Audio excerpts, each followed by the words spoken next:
Welcome in, and thanks for joining us for the WHHI Daily News, where we strive to bring you more Lowcountry news more often. I'm Bob Stevens.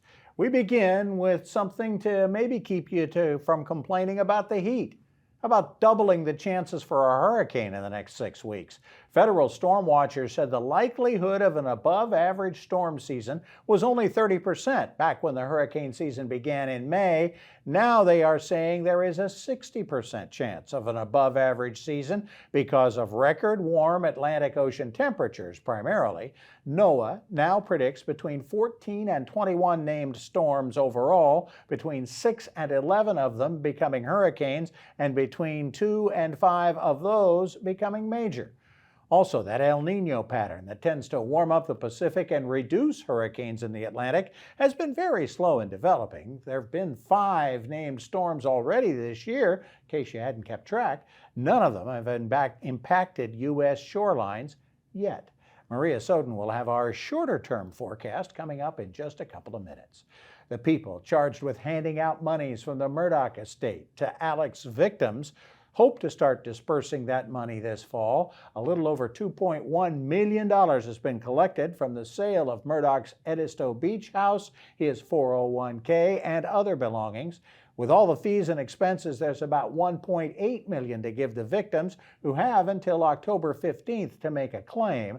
Since there is likely to be more than $1.8 million in claims, a special referee could be appointed to get to decide who will get what.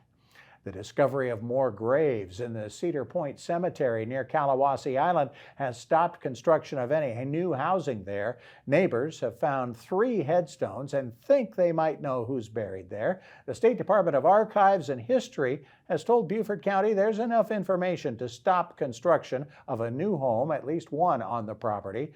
The oldest of the headstones dates back to 1809.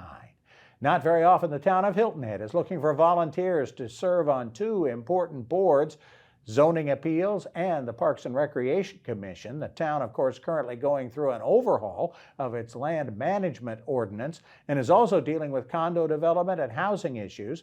Parks and Recreation has become a priority on the island in the last year or so, with millions being spent on redesigning and repurposing the island's parks.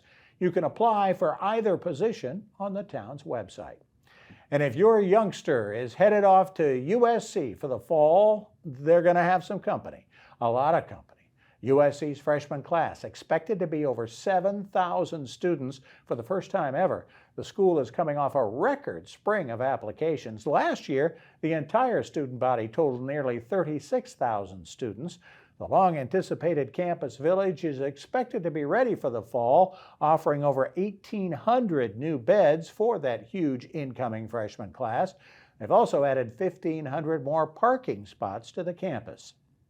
For more information on these and other Lowcountry stories, we invite you to visit the sources listed on your screen.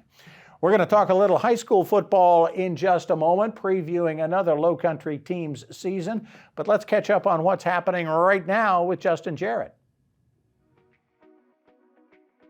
Hey, it's time for Last Night in the Lowco on WHHI, powered by LowcoSports.com.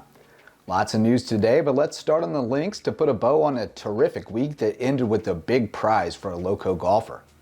Hilton Head Prep's Jack Crousore finished off a sterling run at the Beth Daniel Junior Azalea up at the Country Club of Charleston, shooting 10 under par across 54 holes to edge Thomas Horne by 2 shots and bring the hardware home. After rounds of 64 and 67, Crousore played smart, steady golf, knowing it would be difficult to catch him in windy conditions. May River's Claire Green also had a strong showing, tying for 7th in the girls' division at 4 over par for 54 holes. Speaking of May River, the Sharks named longtime girls basketball coach Jermaine Bigham the school's interim AD on Thursday, making him just the 2nd person to hold the role after Brett Macy left for Bridges Prep this summer. Bigham has coached girls hoops since May River opened in 2016 and will remain on the basketball bench this season, but Beaufort County Schools prohibit permanent ADs from doubling as head coaches, so he would step aside if the interim tag is removed. And it's really here. High school football season kicks off for one Lowco team Saturday night when Beaufort Academy takes on Trinity Collegiate at 8:15 p.m.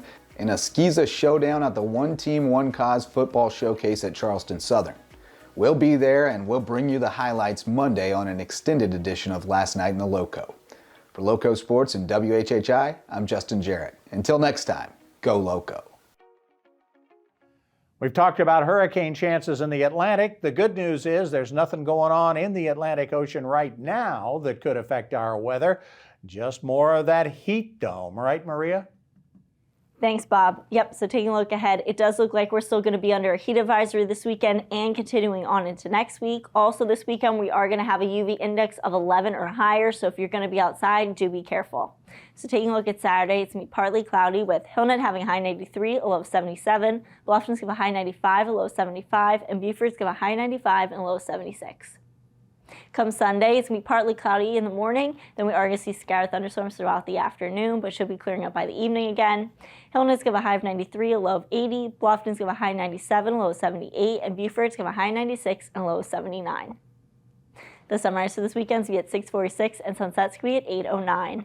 Taking a look at the beach tides, Saturday low tide is going to be at 2:03 p.m. and high tide is going to be at 7:26 p.m. And then come Sunday, low tide is going to be at 2:52 p.m. and high tide will be at 8:17 p.m. Taking a look into next week, Monday, it's going to be cloudy with highs in the 90s, lows in the 80s. Come Tuesday, it will be partly cloudy in the morning, then we will see some thunderstorms in the afternoon, but should be clearing up by the evening. Highs in the 90s, lows in the 80s again. And then come Wednesday, it's going to be cloudy, but then we are going to see showers and thunderstorms in the afternoon, but should be clearing up by the evening. Highs in the 90s, lows in the 70s. That's it for today. Let's send it back to the desk. Thanks, Maria. A little later on, we're going to talk about the hot movies still available for you this summer and what might be coming up in the fall. You'll want to stay tuned for Larry Mann of Park Plaza Cinemas. But next, we're going to talk about second helpings and the terrific work they are doing in the Lowcountry and how you can still help this summer and fall.